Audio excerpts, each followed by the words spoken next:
Okay, so I didn't just wake up one day and decide to say to myself, I'm gonna rip off a charity shop.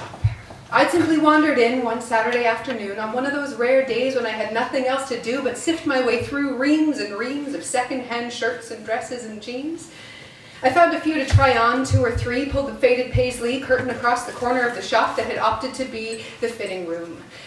The dress had 2 unfortunately placed swirls. The shirt didn't quite do up over the girls. Somewhat defeated, I tried on the jeans.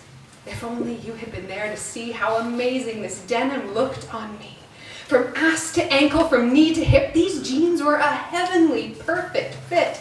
And I'll admit, I let my gaze linger at length over the figure I cut in the mirror, a bit like the narcissistic dog, but with denim and not a bone. And then out of the blue, my mobile phone rang out sharp and shrill from my bag on the floor. I answered. The voice was my landlord. Come home straight away, a pipe's burst in your flat.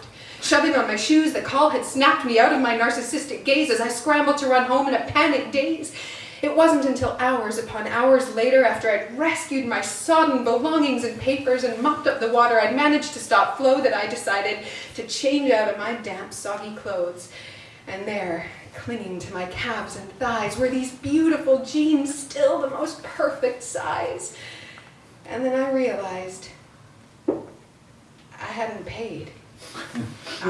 I was a second-hand jeans thief. The guilt, the grief set my soul churning, kept me tossing and turning all that night. I needed to return the jeans and set things right. The next day was Sunday, which meant the shop would be shut, but that gave me plenty of time to rehearse my explanation and apology line. But by the time Monday rolled around, I found I started to lose my nerve. And then it actually began to occur to me that I'd not actually stolen from a charity shop. What I'd done was technically more of a swap.